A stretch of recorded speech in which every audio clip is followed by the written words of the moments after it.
O título na minha Bíblia é Avisos Divinos aos Sacerdotes. E eu deixei o tema de hoje, esse título, Avisos Divinos aos Sacerdotes. Não dá para ver aí? Não, mas é só o título agora. Depois eu apago. A gente vai ler mais a Bíblia agora. Na hora que eu for passar os outros, a gente... Igreja, nós chegamos no último sábado do ano 2022. E, coincidentemente, esse último sábado também é o último sábado dos 4 anos que nós tivemos desse governo atual, e agora vai haver uma transição. Não sabemos exatamente como vai ser, existe muita especulação. Mas foi nos falado que nesses 4 anos de fartura, onde todos foram abençoados, apesar da pandemia, toda a igreja foi extremamente abençoada, que era para nós fazermos igual às vacas gordas. Lembra que era a história das vacas gordas? No tempo de abundância, PT, para que no tempo de vacas magras pudéssemos usar aquilo que nós guardamos. Mas isso também tem um sentido espiritual.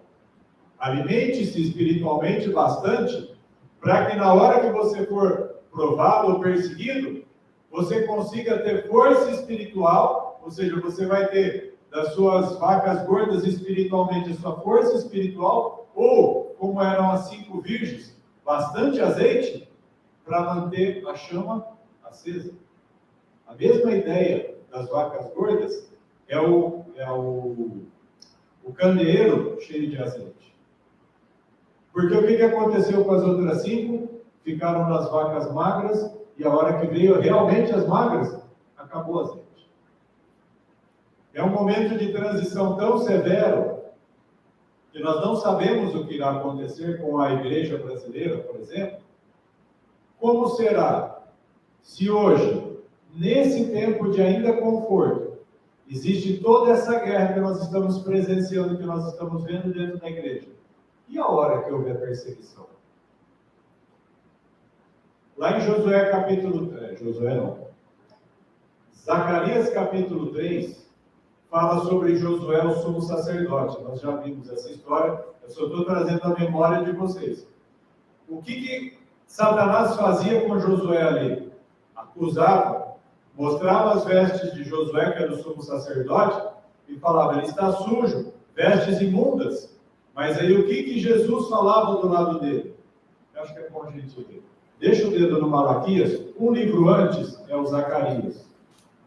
Um livro antes do Malaquias, é só voltar algumas páginas. Aí você vai e abre o capítulo 3.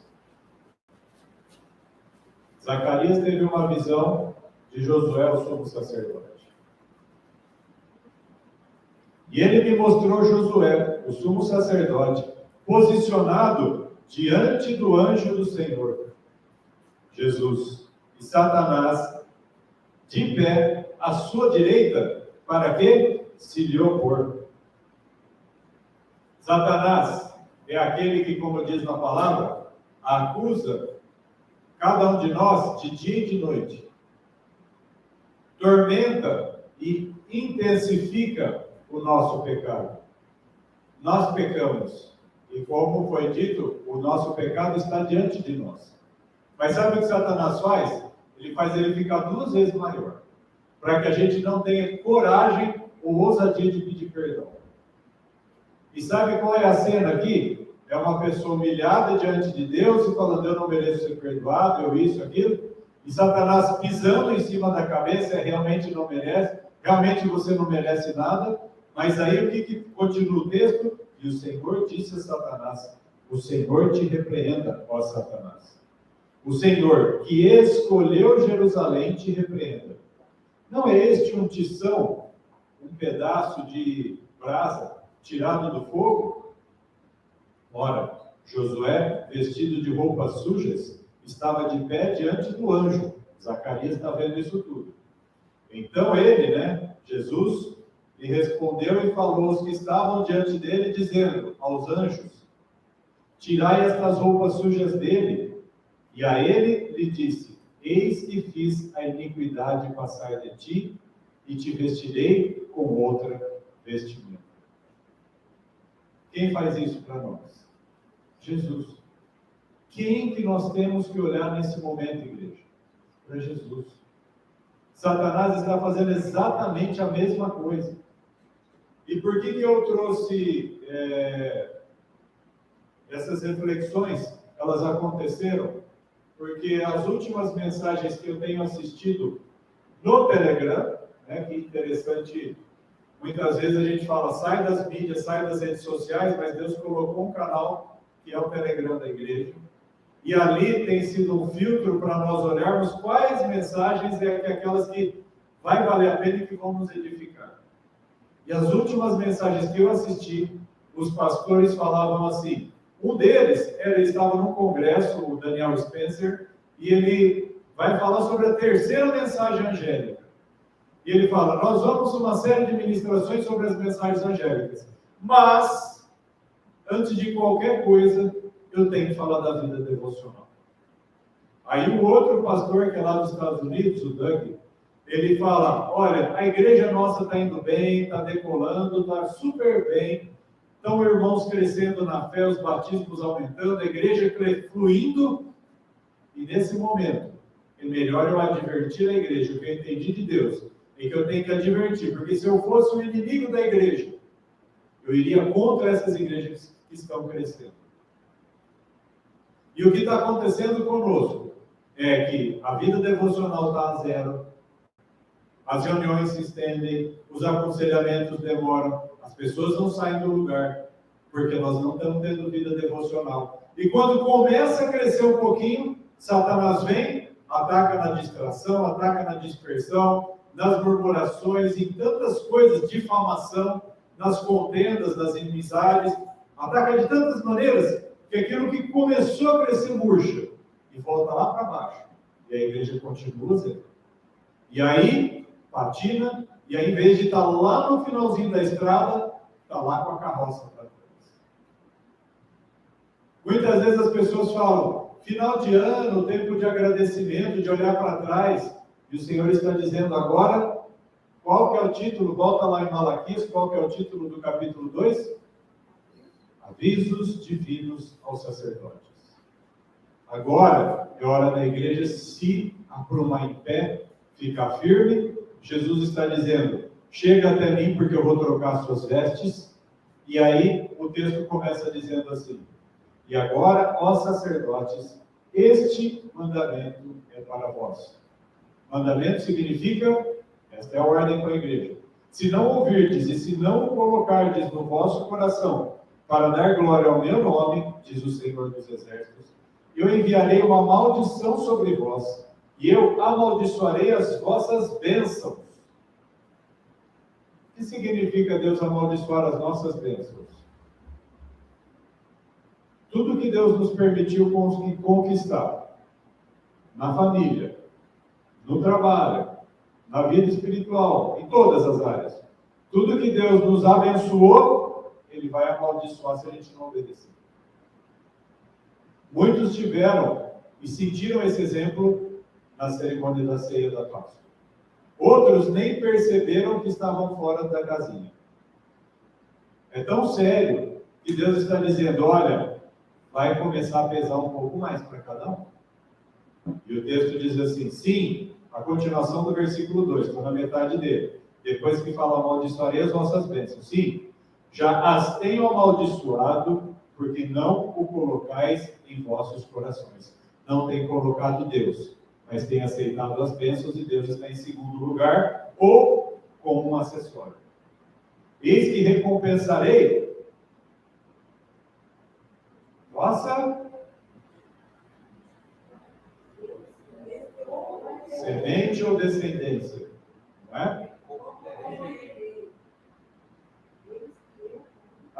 Eu pulei um pedacinho, desculpa. Eis que eu corromperei a vossa semente. O que significa semente?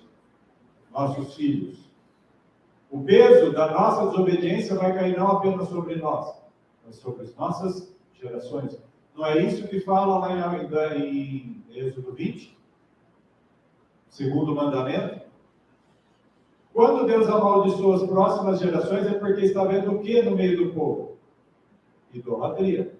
O segundo mandamento não é sobre fazer imagens de escultura, ou, em outras palavras para nós, fazermos ídolos para nós mesmos. Espalharei esterco sobre as vossas faces. Fezes no nosso rosto. O que é isso? Vergonha. Até o esterco das vossas festas solenes, e alguém os retirará com ele. Você não vai poder nem estar presente de tanta vergonha, Deus não vai deixar você participar. Sabereis que eu enviei este mandamento a vós para que o meu pacto pudesse ser com Levi, diz o Senhor dos Exércitos.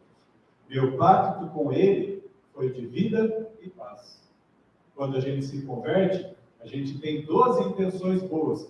Quero viver e quero paz no meu coração. Quando a gente conhece Jesus, a gente sente a vida e a gente sente a paz. Esse foi o pacto que ele fala com Levi. Por quê? Tribo de Levi era a tribo de sacerdotes. Por que eu estou trazendo isso para a igreja? Porque essa é uma igreja de reis e sacerdotes.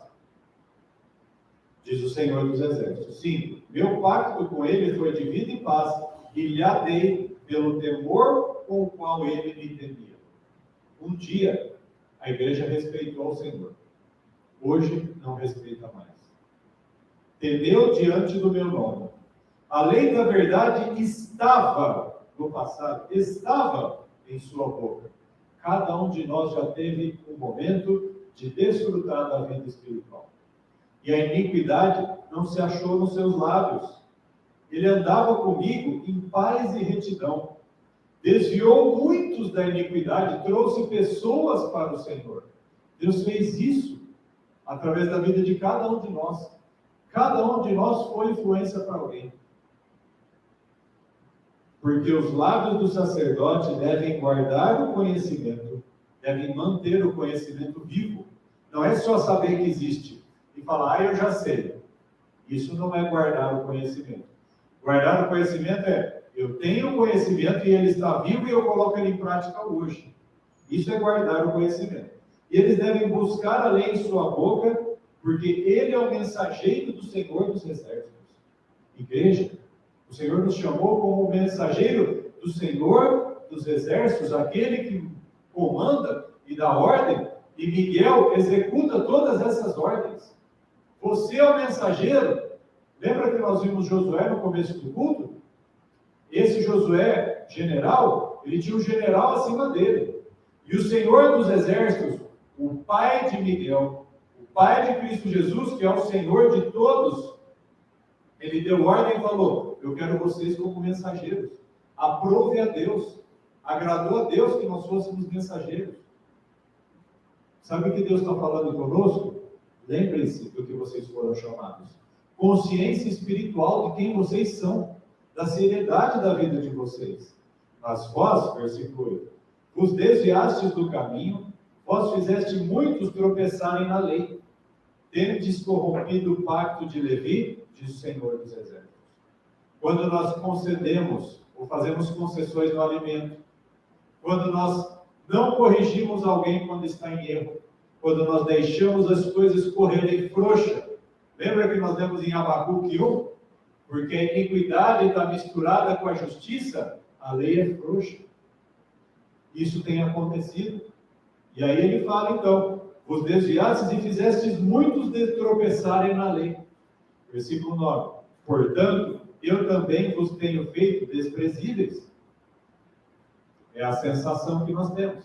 Desprezo. Por quê? Porque é exatamente isso que Deus está fazendo. Desprezo. E vis maus diante de todo o povo, visto que não guardaste os meus caminhos, mas fostes parciais. Usaram uma parte da lei que convém, e aquilo que vocês queriam manter o pecado, que nós queríamos continuar nas nossas iniquidades, essa parte não. Então, uma parte sim, outra não. Isso é uma pessoa parcial. É a mesma coisa que ânimo dobre. Uma hora sim, outra hora não. Isso é ser parcial. Não está diferenciando o santo do profano. Versículo 10. Não temos nós todos o mesmo Pai? Não nos criou o mesmo Deus? Por que agimos traiçoeiramente, cada homem contra seu irmão, profanando o pacto de nossos pais? Aqui o Malaquias está falando diretamente com o povo e se identificando com ele, dizendo assim: escuta, não foi Deus que nos criou. Nós todos, igreja, nós todos recebemos o mesmo ensinamento. Aí ele fala: por que estamos profanando o pacto, a aliança daqueles que vieram e permaneceram firmes? Quando fala nossos pais, eu trago para vocês os remanescentes que foram antes de nós. Por que não seguimos a firmeza daqueles que estavam antes? 11. Judá tem agido traiçoeiramente, e uma abominação se cometeu em Israel e em Jerusalém, pois Judá tem profanado a santidade do Senhor. Exatamente, profanar é o quê? Ser parcial, misturar algo comum, as coisas nossas, com a vontade de Deus, o qual ele ama e se casou com a filha de um Deus estranho. A lista de pecados, cada um tem uma lista de pecados. Eu citei na oração inicial os meus últimos, o Éder trouxe os pecados dele. Cada um aqui tem pecados. Por exemplo, tem pessoas que estão tendo uma vida dentro da igreja e outra fora, uma vida dupla. E como chama isso? Tem uma vida aqui e outra ali, uma vida de mentira. Tem pessoas que estão tendo duas vidas e nem sabem, onde a sua vida social, as suas redes sociais não podem ser expostas. Algumas pessoas não podem ver o que você faz ali e outras podem. Sabe como chama isso? Viver a mentira. O que você está vendo no Facebook? Se eu ver as coisas minhas sozinho, não tem problema. Mas se alguém chegar perto, eu não posso deixar. Quais coisas estão nos teus pensamentos? Porque eu vou falar outra coisa. A luta, nossa, eu fiz uma lista dos 10 mandamentos, e nos 10 mandamentos fala, cada um deles fala sobre um pecado. Então, não terás outro Deus diante de mim. Qual é o pecado envolvido? Egoísmo, porque nós queremos o Deus para nós. O eucentrismo, o egocentrismo. Não farás para ti imagem de escultura, é idolatria. Quantas coisas nos apegamos? Para vocês terem uma ideia, estava tendo uma promoção e se no supermercado que você juntava os selinhos e comprava faca, né? Não sei se alguém soube. E minha esposa conseguiu alguns selinhos e nós compramos uma faca, só e o bloco lá para grudar a faca no hino. Eu comecei a orar depois da Páscoa e o Senhor me colocou no coração muito forte assim: você se apega tão fácil às coisas que até na faca que você ganhou você estava empolgado. Se desfaz disso. Desapega. A gente se apega a tantas pequenas coisas, irmãos, que a gente nem percebe. Quais pequenas coisas você apega dentro da sua casa? Eu não gosto que fique assim, eu quero isso. Eu não quero isso, eu quero... São tantos pequenos detalhes que a gente se apega. Quantas vezes a gente toma o nome do Senhor em vão? Quanto profanar do sábado? Hoje nós estamos vendo o exemplo de profanação do sábado. E sabe o que Deus mostrou? A profanação na sexta-feira da Páscoa foi igual. Nós profanamos o dia santo do Senhor. O dia de Páscoa é igual ao sábado. E o Senhor falou, por causa da sua presunção, você achou que o dia seria calmo, você profanou. A profanação tem acontecido de muitas maneiras. Honrar pai e mãe, né? Foi colocado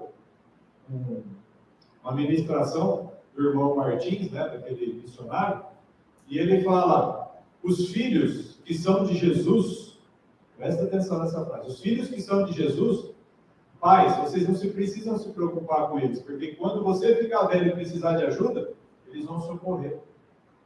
E sabe qual que é a nossa insegurança? O medo de que os nossos filhos não vão seguir o caminho. Então está faltando entregá-los e consagrá-los ao Senhor. Matar eu achei que era uma palavra que não havia na minha vida. E além de ter participado e ter sido mentor, responsável por promover um aborto, além disso, eu ainda tenho que vigiar tudo na medicina, porque na medicina a gente tem muitas vezes o poder de decidir No caso da neurocirurgia, se eu deixo a sedação, o paciente dormir a mais ou a menos. Quantas coisas Deus foi me mostrando sobre derramamento de sangue? Adultério, pornografia. Quantos homens dessa igreja, eu não sei as mulheres, porque eu sou homem, mas as mulheres também têm sido mais atacadas na pornografia. Quanta pornografia desde a infância existe na nossa vida? Quantas abominações em termos de furto? Quantas coisas você já simplesmente omitiu para ficar para você, para benefício próprio? Não roubarás. Quantos falsos testemunhos? Mentira. E cobiça, então? Quanta cobiça? Quanta inveja? Sabe o que está acontecendo com a igreja? Nós quebramos todos os mandamentos. É isso que o Senhor está dizendo. O Senhor, versículo 11, o Senhor Judá tem profanado a santidade do Senhor, a qual ele ama, e se casou com a filha de um Deus estranho. Eu contei 10 deuses estranhos. O Senhor cortará dos tabernáculos de Jacó o homem que fizer isto, o mestre e o estudioso, e o que oferece uma oferta ao Senhor dos Exércitos. O povo que vem para a igreja vai ser cortado se assim continuar. 13. E fazeis isto novamente, cobrindo o altar do Senhor com lágrimas, com choro, com gemidos, de tal modo que não mais considera a oferta, nem recebe com boa vontade de tua mão. E ainda chora, e fala, e clama, socorro, por favor, derrama lágrima. Mas Esaú derramou lágrima. Saul cobriu o seu pecado. E aí? Versículo 14. Ainda dizeis, por quê? Por que eu? Porque o Senhor tem sido testemunha entre ti e a esposa da tua juventude. Deus está vendo. Essa frase eu grifei porque eu achei a mais importante desse trecho. O Senhor tem sido testemunha. O Senhor está vendo tudo o que você faz. A gente cantava quando era pequenininho, o que você faz, o que você diz, Deus tudo escuta e tudo vê. Isso está escrito em Provérbios 15:3. Os olhos do Senhor estão em todo lugar a contemplar os maus e os bons. O Senhor tem sido testemunha de todas as tuas obras. Você quer se manter em silêncio? Deus não vai mais deixar nem o silêncio. Deus está começando a expor as pessoas. Porque sabe o que a gente fazia? Alguém pecava, a gente ficava quieto e continuava aqui, ó. O outro errava e a gente sabia que estava errado, mas continuava com silêncio. Só que Deus está dizendo, eu sou testemunha de todo o teu silêncio. E no teu silêncio agora, eu estou sentenciando. E essa palavra veio para nós.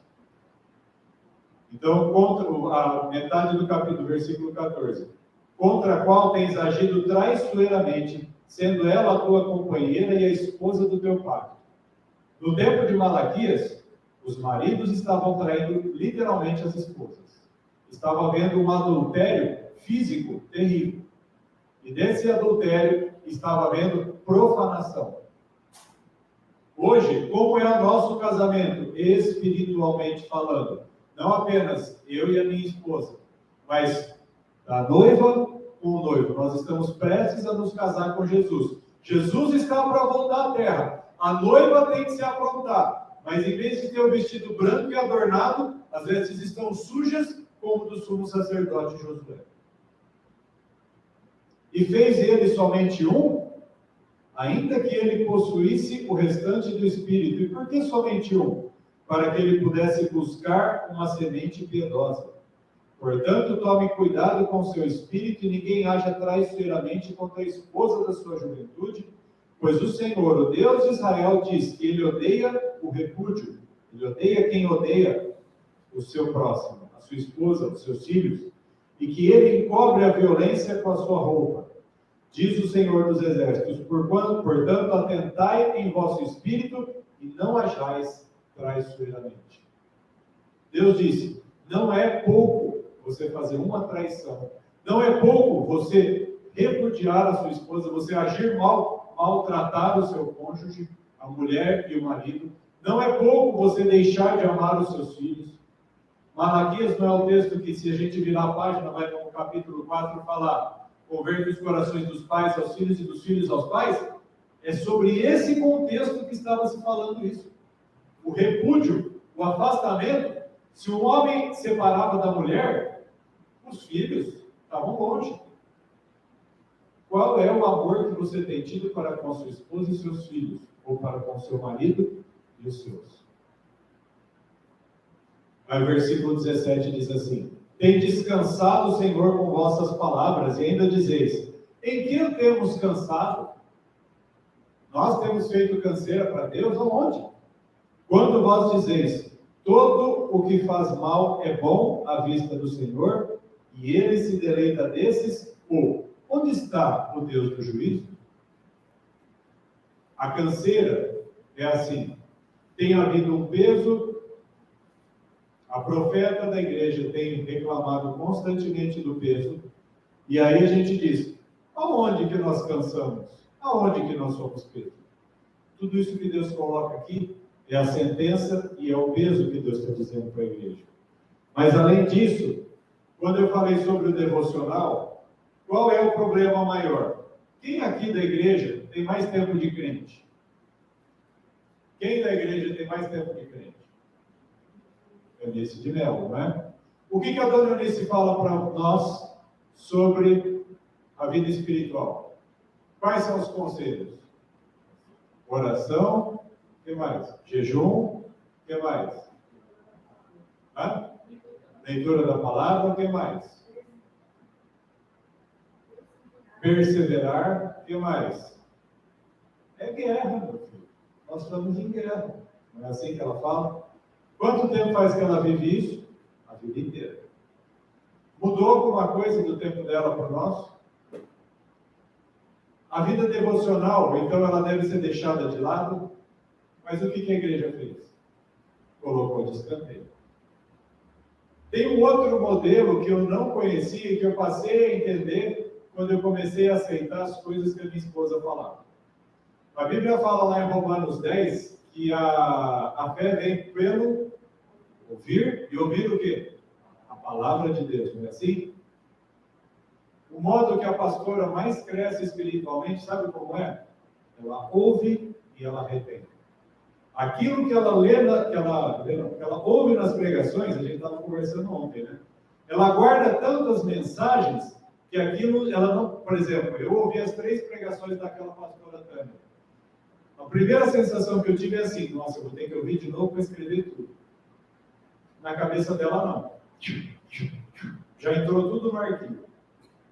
Quando você começa a treinar, a absorver as informações, você começa a ter uma vida espiritual melhor. Então, uma das formas devocionais que também existe é ouvir e ouvir a palavra. Por quê? São pessoas lendo a Bíblia, trazendo as experiências dele e você montando aquilo na sua mente. Por isso que quando a pastora traz uma pregação aqui na frente, ela pode ter ouvido 15, mas sai, ela espreme o caldo e sai o conteúdo dela. E isso alcança o nosso coração. Agora imagina se você recebesse tudo e guardasse tudo para você. Mas o que está acontecendo?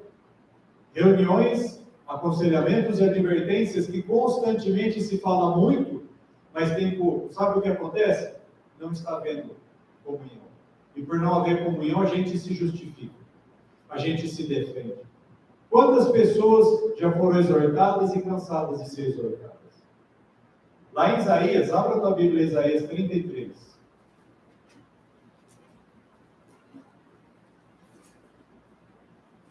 Versículos 23 e 24. Isaías 33, 23 e 24.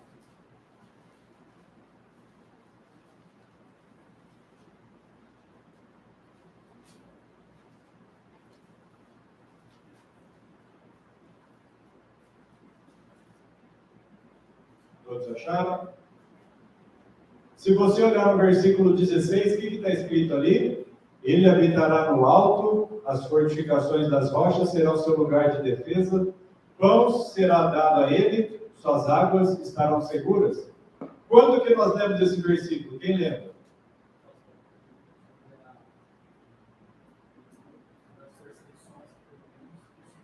Foi pregado sobre as perseguições. Qual foi o tema da ministração? Quando foi essa ministração? Quanto tempo faz? Irmãos, faz 15 dias, a gente já não lembra nada. O que Deus está mostrando? O que ficou retido? Sabe o que eu fiz para não escorregar? Eu escrevi um papelzinho, estudar Isaías 33. E aí eu cheguei nos versículos 23 e 24. E os versículos dizem assim: tuas cordas estão frouxas. Igreja, as cordas da igreja estão frouxas. Elas não podem fortalecer adequadamente o seu mastro. O que é o mastro? O mastro é uma vara que é enfincada no chão e ele fica de pé e através de cordas a bandeira fica lá em cima, não é assim? Mas se a corda estiver frouxa, o que a bandeira faz? Cai. O texto fala assim: tuas cordas estão frouxas. A palavra que era para ser lançada como uma semente em solo fértil, nem se guarda mais. Elas não podem fortalecer adequadamente seu mastro, elas não podem estender a vela, que é a mesma ideia do navio, né? O navio tem o mastro e a vela para segurar o navio.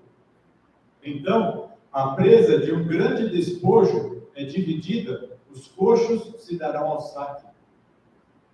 O barco está tão xoxo que aquilo que você conquistou, ele vai ser retirado, até aqueles que são mancos e coxos vão poder roubar o que é teu. A fé está tão vacilante. Sabe o que Deus está avisando? A fé da igreja está tão vacilante que Satanás está pronto para nos roubar. E eu sei que alguns daqui já estão experimentando os roubos do diabo. Já estão perdendo coisas e experiências espirituais.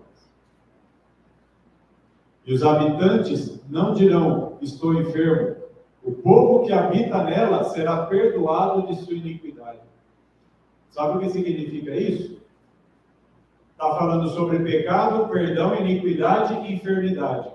O pecado, qual que é a definição de pecado? É a transgressão da lei. E qual é o salário do pecado? A morte. Para alguém morrer, ele tem que estar doente. Por causa do pecado na igreja, está havendo enfermidades. E essa enfermidade não está deixando que o povo seja curado. E por isso o navio não pode andar em águas seguras, porque a vela não está firme, porque as cordas estão frouxas. Agora, passa para o capítulo 56. Isaías 56.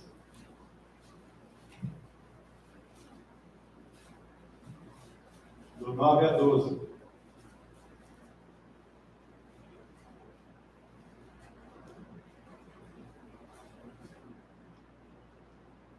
Todos vós, animais do campo, vinde para devorar, sim, vós animais de dentro da floresta.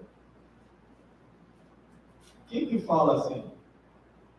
Deus está falando com os animais da floresta. Olha, os animais que estão no campo, todos que estiverem dentro da floresta, ou seja, demônios, podem atacar. Os demônios estão recebendo carta branca para atacar e oprimir a igreja. Por isso, a guerra espiritual. Os demônios estão tendo carta branca para atacar a igreja por Deus. Seus vigias são cegos. Eles não dão conta de nada. Eles são todos cães mudos. Para que serve um cachorro numa casa?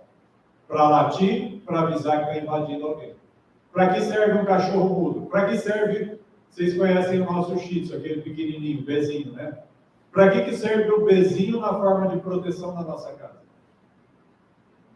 O bezinho nem enxerga direito. Como serve ele para proteção? São cães mudos, incapazes de latir. Dormindo, nada fazendo, amando cochilar. A igreja ama dormir. Jesus fazia o quê quando ele antes de começar as manhãs? Jesus levantava antes de começar o dia, porque ele precisava da presença do Pai. Mas a igreja está amando dormir. Sim, eles são cachorros vorazes, os quais nunca se fartam. Agora está dando outra comparação. Um cachorro que come desenfreadamente. O Benny. Se você der comida para o nosso Golden, o grandão, se você der comida 5 vezes no dia, o que ele vai fazer? Comer 5 vezes. E se ele ficar desse tamanho, ele vai continuar comendo. E mesmo assim, se ele sair na rua, ele vai comer papel. Cachorros vorazes. Sim, eles são cachorros vorazes, os quais nunca se fartam. E eles são pastores, líderes, sacerdotes, que não podem compreender. Nós não estamos conseguindo enxergar um palmo diante de nós.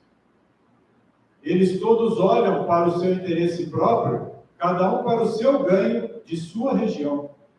Vinde vós, dizem eles, irei buscar vinho. Não, vamos fazer festa.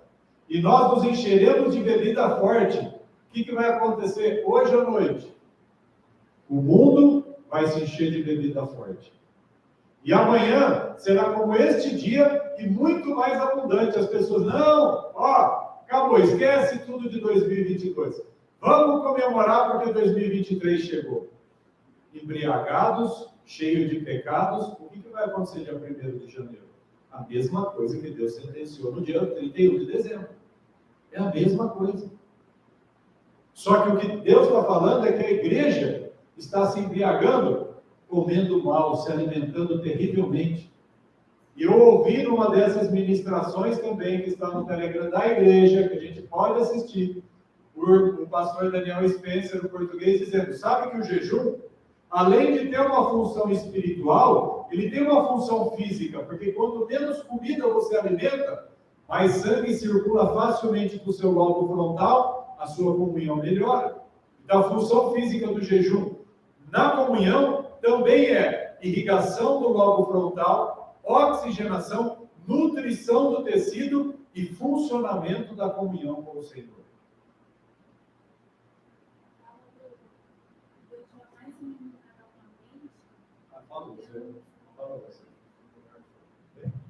Tem uma fala da White que me impactou bastante. Quem cita é o José Martins. Eu acho que é uma mensagem sobre a terceira mensagem angélica. Ele estava falando sobre o regime alimentar. E ela fala que Deus jamais iluminará uma mente cujo estômago é uma fossa. Sabe o que é fossa? O que a gente faz na fossa? Quem não tem privada é fossa. Quem mora, os antigos que moravam na fazenda, sei lá para o quê? Para eliminar aquilo que era impuro do seu corpo, também conhecido como cocô. Então, ela está comparando o estômago como uma fossa. O que vai para o estômago? Porcaria. Deus jamais iluminará uma mente cujo estômago é uma fossa. A alimentação tem sido fonte de grande pecado e de grandes quedas da Igreja Amor de Cristo. As sentenças foram colocadas. E agora, o que a gente faz?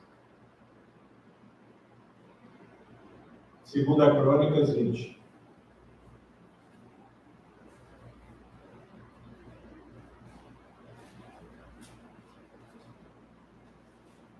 Segundo livro de Crônicas, capítulo 20. O título é Josafá derrota Moabe e Amon.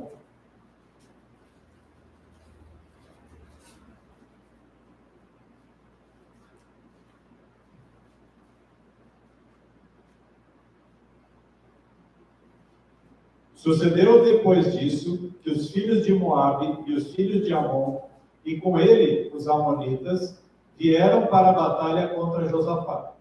Ou seja, aqueles povos vizinhos começaram a invadir Judá. Então vieram ali alguns que contaram a Josafá, que era o rei de Judá, dizendo, vem ali uma grande multidão contra ti, Dalemar, deste lado da Síria, e eis que eles estão em Azazon Tamar, que é em Guede, uma região lá de Israel. E Josafá temeu. E o que Josafá fez? Josafá pôs-se a buscar o Senhor. Nós acabamos de ouvir que os demônios receberam carta branca para sair do mato, das florestas, para nos atacar. E agora o que a gente tem que fazer? O que Josafá fez. Nos colocar a buscar o Senhor. Proclamou jejum em todo Judá, versículo 4. E Judá reuniu-se para pedir socorro ao Senhor. O que é hora de fazer então, igreja? Eu fiz isso. Acabou a ceia.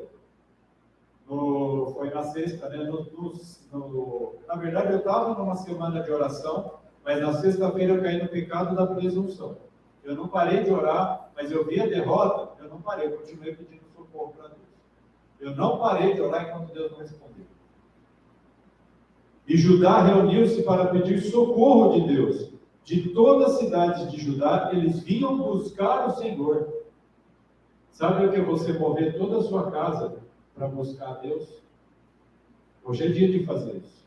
Eu não sei se a igreja tem tido o hábito, mas todo final de sábado, a gente reúne a família para fazer um momento de oração no final do sábado. Ou seja, vamos supor que o pôr do sol, que nem agora, 5 para 7. Então, lá para umas 15 para 6, ali uma horinha antes, juntos 4 para a gente fazer o tempo de oração. E esse tempo de oração hoje que Deus chama a gente a fazer, ele vai ser extremamente importante. Por isso, faça na tua casa. Lembra que tinha um pedido também para orar pelos outdoors e que tinha que fazer uma vigília do sábado para domingo? Eu acho que isso também foi esquecido. 5. E Josafá pôs-se em pé na congregação de Judá e Jerusalém, na casa do Senhor, diante do átrio novo, e disse: Ó Senhor Deus de nossos pais, não és tu Deus dos céus? Aí ele está dando um modelo. Olha o modelo de oração para a gente fazer. Não é o Senhor que fez tudo? E não dominas tu sobre todos os reinos dos pagãos? Senhor, o Senhor governa sobre todos os demônios. Tudo que foi aberto, a temporada de caça está aberta contra a igreja Amor de Cristo. É isso que está acontecendo. A temporada de caça está aberta. O Senhor não é o Senhor que guarda tudo, que tirou-os do céu? Se o Senhor disser basta, eles não vão chegar até nós. E na tua mão não há força e poder, de modo que não há quem te possa resistir? Não és tu, nosso Deus, que expulsaste os habitantes desta terra de diante de teu povo Israel, e a deste para sempre a semente de teu amigo Abraão? Abraão, o amigo de Deus, porque foi o pai da fé, aquele que creu contra a esperança. Agora é hora de você mostrar que você crê contra a esperança. É hora de demonstrar que a vergonha do pecado não vai ser maior do que a fé na justiça e no perdão. A justificação da fé, ou seja, você crê que Deus vai perdoar, tem que ser maior do que o teu pecado. Isso é fé também. Não é deixar as acusações te humilharem a ponto de falar, então eu não vou orar porque Deus não vai ouvir. Isso é vergonha. Isso é ofender o sacrifício de Cristo Jesus. E para aqueles que rejeitaram, que estão na vergonha, não há arrependimento, não há novo perdão, como falei em Hebreus. Então agora é hora de ter fé e ousadia que Deus vai perdoar. E aí ele está trazendo a memória. E ontem nós até compartilhamos no Salmo 119. Um deles é assim: Senhor, os teus testemunhos eu estou guardando. Sabe o que significa isso? Quais coisas Deus fez na tua vida até aqui? O que Deus está te desafiando na tua oração, para que você rompa no mundo espiritual, olhe tudo que Deus já fez. A sua oração tem que ter elementos de lembrança das vitórias, para que você então creia que Deus fez, que Deus vai te perdoar e que Ele vai continuar fazendo. É isso que Josafá está fazendo. Ele diz aí no final do 8: E eles nela habitam, edificaram nela um santuário para o teu nome, dizendo... Lembra da oração de consagração de Salomão, do templo de Salomão? Esse momento, o que aconteceu? Os habitantes da terra tinham sido tirados, Israel era dono de terras que antes não eram deles. E ali foi feito o templo, que a gente conhece como o Templo de Salomão, mas é o Templo do Senhor. O primeiro e majestoso templo foi colocado ali. E a oração de Salomão foi aquela assim: Senhor, e nós oramos quando a gente começou essa igreja. Quando as pessoas se lembrarem da igreja Amor de Cristo e orarem direcionados à mente para a doutrina e aquilo que nós vivemos, lembra-te deles. Perdoa, salva, cura. E o Josafá está fazendo essa mesma menção, lembrando da oração de Salomão. Se, quando o mal nos sobrevier nova, como espada, juízo, peste ou fome, nós nos pusermos de pé diante desta casa e na tua presença, pois o teu nome está nesta casa, e clamarmos a ti em nossa aflição, então tu ouvirás e nos socorrerás. E agora, eis que os filhos de Amon, Moabe do monte de Seir, os quais tu não permitiste que Israel invadisse, quando saíram da terra do Egito, mas desviaram-se dele e não os destruíram, eis que vos digo, como eles nos recompensam ao virem nos expulsar da tua possessão, o qual tu nos deste por herança. Eu convidei a igreja, há um tempo atrás, a voltar-se para a lei do Senhor. Nós começamos a ler o Salmo 119, e o Salmo 119 fala constantemente do quê? Da lei do Senhor. Aonde está a lei do Senhor? Nos 5 livros da lei. Lá em casa nós começamos, apesar das lutas, a estudar um pouquinho de Deuteronômio.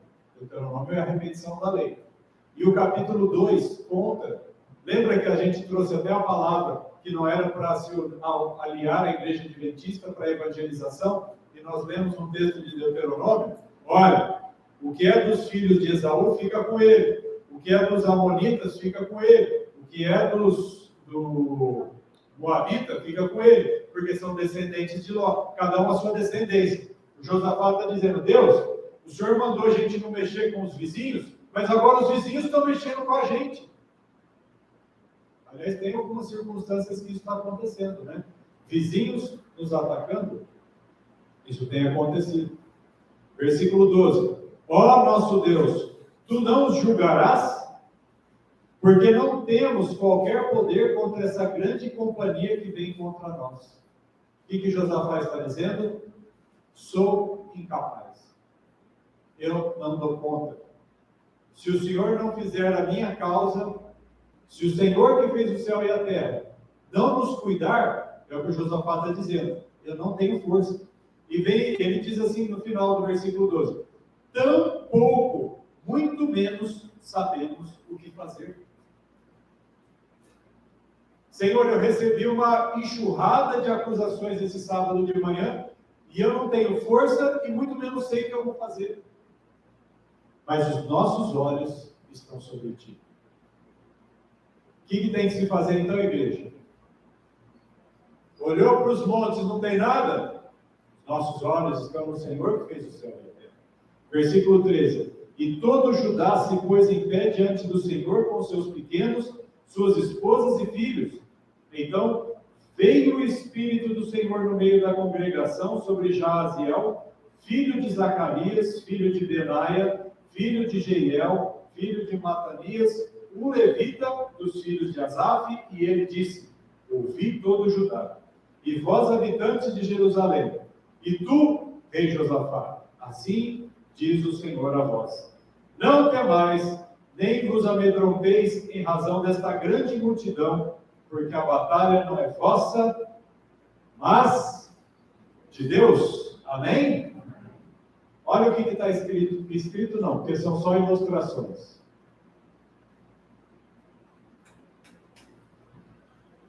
Vocês estão vendo uma pedra aqui? Essa pedra, aqui, ó, isso aqui é o tamanho das pessoas. Essa pedra tem 20 metros de comprimento por 6 de largura. Ela é do tamanho de um container. Encontraram essa pedra há muitos anos atrás. Olha o tamanho das pessoas e o tamanho da pedra. Como é possível o ser humano fazer uma coisa dessa? Agora eu pergunto: é possível um ser humano carregar essa pedra? De modo algum.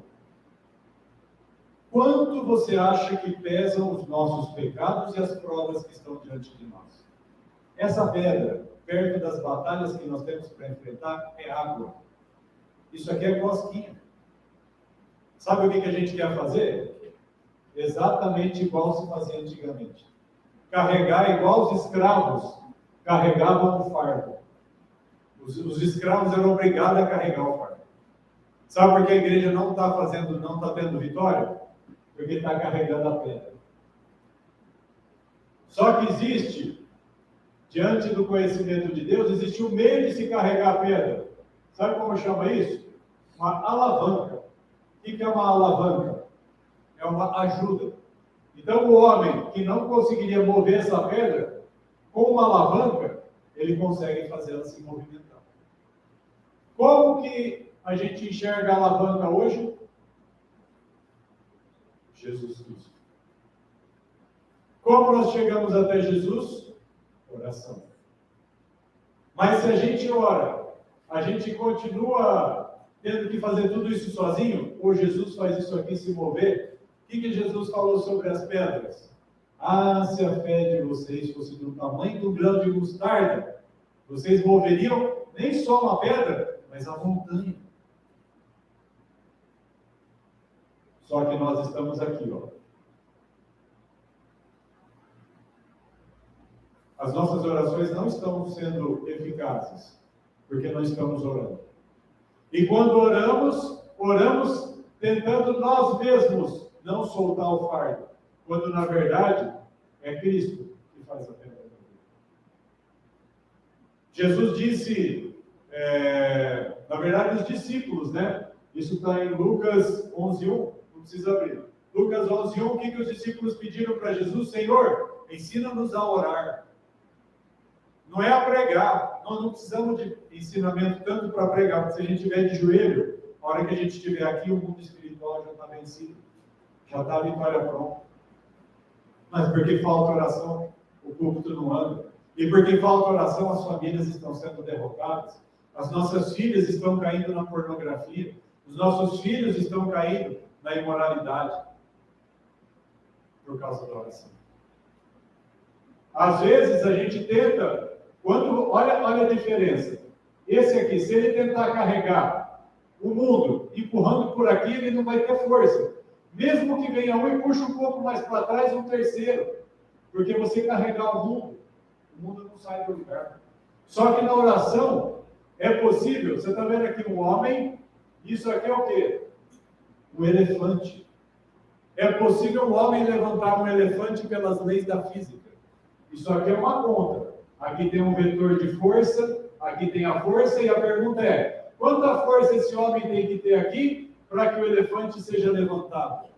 É possível o homem levantar um elefante? Sim, é possível. Com o quê? Com uma base muito forte, ou seja, uma palavra de Deus firmada na rocha, você firme, e você estar perto do elefante, como esse daqui, ó. Você pertinho aqui, você faz mover? Não. Quanto mais longe o homem estiver do elefante, mais fácil vai ser do elefante se levantar. Por quê? Quanto maior a barra, maior a presença de Jesus na nossa vida, menos força. Você faz assim, ó. E o elefante voa. O elefante voa. Sabe o que significa isso? Quanto mais longe do problema você estiver, mais perto de Deus, menos força você vai fazer. E o Senhor falou isso comigo fortemente sobre os relacionamentos familiares, que quanto mais longe dos meus parentes de sangue eu estiver, e mais aos pés da cruz, mais Ele pode operar. Não adianta a gente tentar ficar grudado e agradando e fazendo coisas o tempo inteiro para os nossos. Isso não vai funcionar. Se afasta. O que fala lá em Mateus 6, né? Mateus 6 que fala do Pai Nosso. E quando orares, entra no teu quarto. E no silêncio, momentos de comunhão, presença de Deus. A presença de Cristo Jesus vai fazer mover. E eu queria terminar com o texto de Lucas, capítulo 18. Lucas, capítulo 18.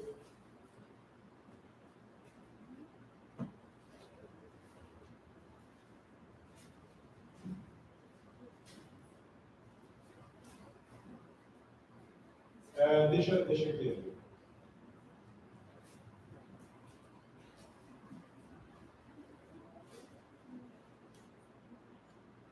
Lucas 18, todo mundo achou, amém? A parábola da viúva e do juiz. E ele quem? Ele quem? Quem falava as parábolas? Jesus. E ele, Jesus, falou-lhes uma parábola com este fim, com este propósito, de que os homens devem sempre orar e nunca desfalecer. Irmãos, eu não sou o melhor modelo para falar de oração. Longe de mim dizer que eu sei e que eu sou demais. Mas eu comecei a aprender e Deus começou a fazer.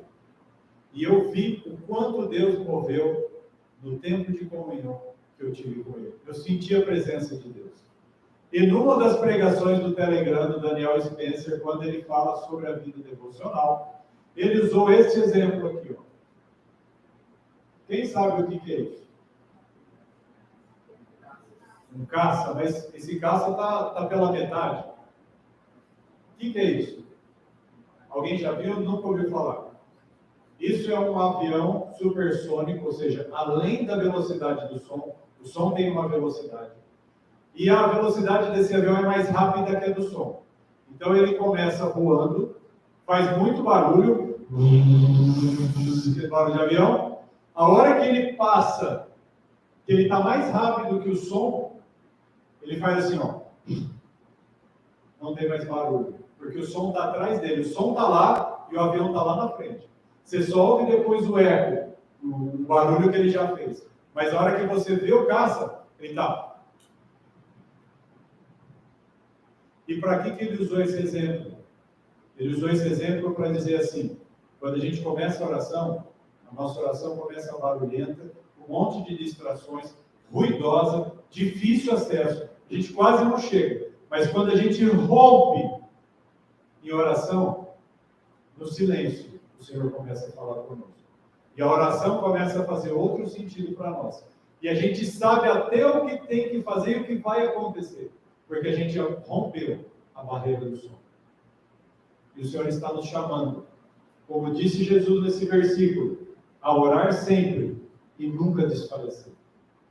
Se nós não fizermos como Josafá e nos aquietarmos diante do Senhor e falar, Deus, tem muita pedra. Josafá tinha um exército grande. Ele tinha um exército de Judá. Sabe o que ele poderia ter feito? Igual Saul. Sabe o que Saul fez? Saul não tinha quase nenhum exército. E ele foi juntando e falou, agora eu tenho um grande exército. Saul lutou a vida inteira contra os filisteus.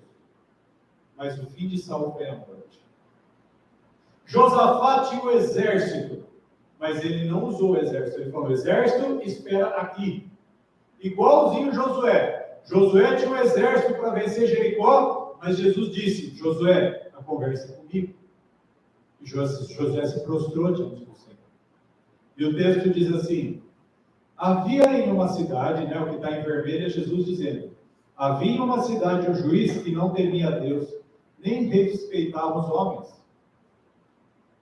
Hoje existe uma quantidade de demônios que não está a fim de esperar o que você vai fazer ou não.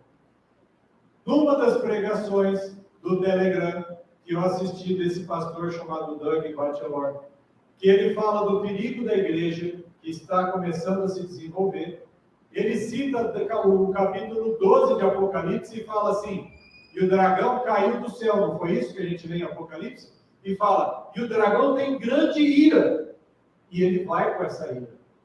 Então quando a gente fala, imagina que Satanás está bravo comigo, Satanás tem grande ira contra mim e a tua vida, por estar ainda aqui dentro. E fala para alguns assim, sai dessa igreja, vai embora de baixo. Porque Satanás tem muita ira. Não fica aqui não. Satanás tem mandado pessoas desistir. Satanás tem falado para muitos daqui sair daqui de dentro. Porque é muito rigor, muita pressão, muita lei. E sabe o que Jesus disse? Havia um homem que não temia Deus e nem respeitava. Existe uma hoste gigantesca de ataques contra nós. E havia naquela cidade uma viúva, e ela veio a ele, dizendo, vingue-me do meu adversário. Ela foi pedir para esse homem, que não respeitava nada nem ninguém, ela falou, eu estou sendo atacada, eu estou precisando de socorro. Socorro! E o texto continua assim. E por algum tempo, aquele juiz iníquo não quis, mas depois ele disse consigo, ainda que não temo a Deus, nem respeito aos homens, todavia, como esta viúva me incomoda, vou vingá-la para que ela não continue a vir me cansar. E disse o Senhor Jesus, ouvi o que diz o injusto juiz. E Deus não vingará os seus próprios eleitos, que clamam a Ele dia e noite, já que é longânimo para com eles? Eu vos digo que Ele os vingará rapidamente.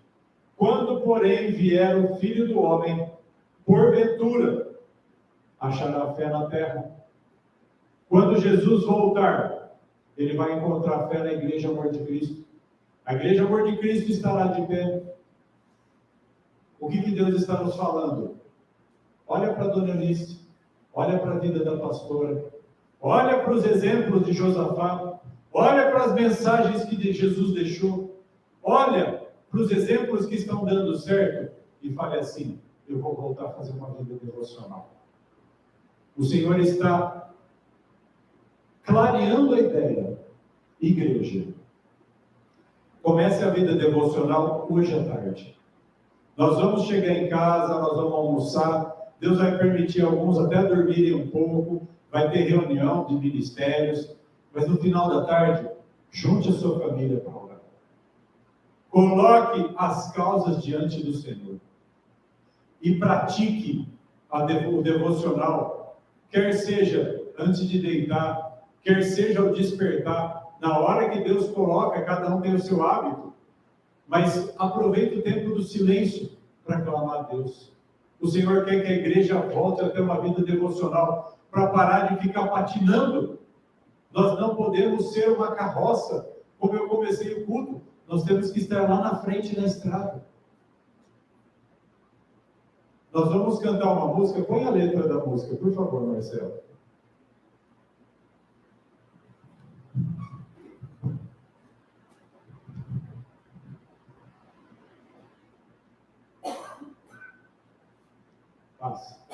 Em fervente oração, nós não temos essa fervente oração. É isso que Deus está mostrando. Então nós temos que lutar para alcançar. Sabe aquele avião que eu mostrei para vocês? Deus pode fazer esse avião na vida de vocês hoje à tarde ou até amanhã cedo. Transformar numa fervente oração. Como?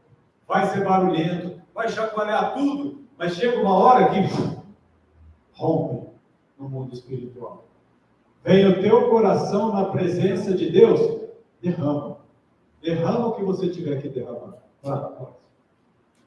Mas só podes fluir o que estás a pedir quando tudo você deixar no altar. Deixa tudo. Confessa. Deixa. Numa das ministrações que eu assisti, que a pastora postou no Telegram da Igreja Amor de Cristo, uma delas fala sobre a vontade, você depor no altar de Deus a sua vontade, assim, coloque tudo que você tem no altar do Senhor. Coloque as suas vontades, e eu fiz uma oração sincera depois que eu vi isso, e a pastora já tinha feito isso quando a igreja começou. Ela falou, Senhor, eu não quero ser dirigida pela minha vontade, mas eu peço que o Senhor ponha a sua vontade em mim, para eu não escolher o errado, mas escolher o que o Senhor escolhe. Põe o que o Senhor deve escolher dentro de mim para eu não errar minhas escolhas. E numa outra dessa, que eu não lembro qual, o homem fala assim, nós devemos ter a nossa vida escondida em Cristo. Sabe o que significa vida escondida em Cristo? É você não querer viver mais você. Mas é assim, Senhor, eu comecei a fazer essa oração. Eu quero colocar minha vida escondida em Jesus, ou seja, eu vou deixar de escolher as coisas só para servir. O que foi a vida de Jesus? Servir, servir, servir e servir. É você estar na mesa do almoço e não ficar dando ordem na mesa. É você estar dentro do teu lar e não ficar brigando e discutindo o tempo todo. É você estar em qualquer lugar e não querer impor a sua vontade. Uma coisa forte que Deus falou comigo é que eu não posso simplesmente identificar os erros dos irmãos e fazer isso com raiva. Você tem que aprender a fazer em amor. Eu ainda não sei fazer isso. Por isso eu estou pedindo perdão de público para muitos irmãos que eu ofendi, falando coisas certas sem amor. E eu estou pedindo fé, esperança e amor. Eu comecei a ver a minha esposa tratar a igreja com uma brandura que ela não tinha. O jeito da pastora falar, não sei se vocês perceberam, mudou completamente. Sabe o que é isso? Alcançar o amor. Mas nem por isso deixar de falar. Deus está transformando, mas nós temos que deixar tudo no altar. Quando tudo perante o Senhor estiver, e todo o teu ser, a vida em Cristo, todas as vontades com Ele controlar, só então você vai ver que o Senhor tem poder, quando tudo deixares no altar. O Josafá deixou tudo no altar, ele teve a vitória. O anjo veio, ministrou para aquele Jaziel, e ele falou, a batalha não é de vocês, mas a batalha é do Senhor. É o que nós queremos ouvir, mas nós não estamos fazendo isso, deixando tudo no altar. Olha o que Deus tem para nós. Maravilhas de amor te fará o Senhor, atendendo a oração que Ele aceitar. Se Ele não aceitar, não vai ter maravilha de amor.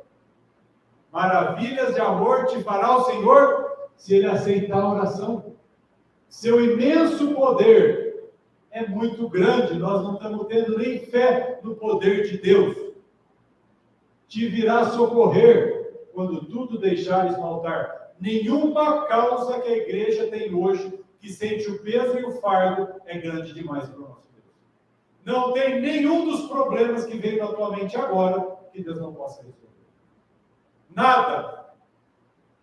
Seu imenso poder vai vir socorrer, sim. Quando tudo deixares no altar. Se orares, porém, sem o teu coração, sem você colocar a mente ali, sem você estar concentrado, sem ter paz, que só Deus pode dar, esse é o momento que o avião está fazendo barulho. Ele ainda não rompeu o som. Se você ficar nessa área e parar, o avião não vai romper o som. Se sem o teu coração, sem a comunhão, se você simplesmente orar sem acreditar que Deus pode dar, foi por Deus não perceber, Deus não sentir que a tua alma se abriu sem deixar tudo mal. Esses dois jeitos de orar, você entregando ou você não crendo. Deus está colocando tudo. E Ele tem que pôr o cachorro atrás de nós para correr, porque senão a gente não vai sair correndo. Ele tem que botar os demônios para atormentar, senão a gente não vai orar. Deus teve que fazer isso para a gente. Se nós deixarmos tudo no altar, nós teremos uma nova vida. E aí sim nós poderemos desfrutar dessas vitórias, porque a batalha, Deus está dizendo, eu não quero que vocês guerreiem, eu quero que vocês se aquietem na minha presença, que aí eu posso guerrear as guerras de vocês. Vamos nos colocar em pé e vamos cantar então.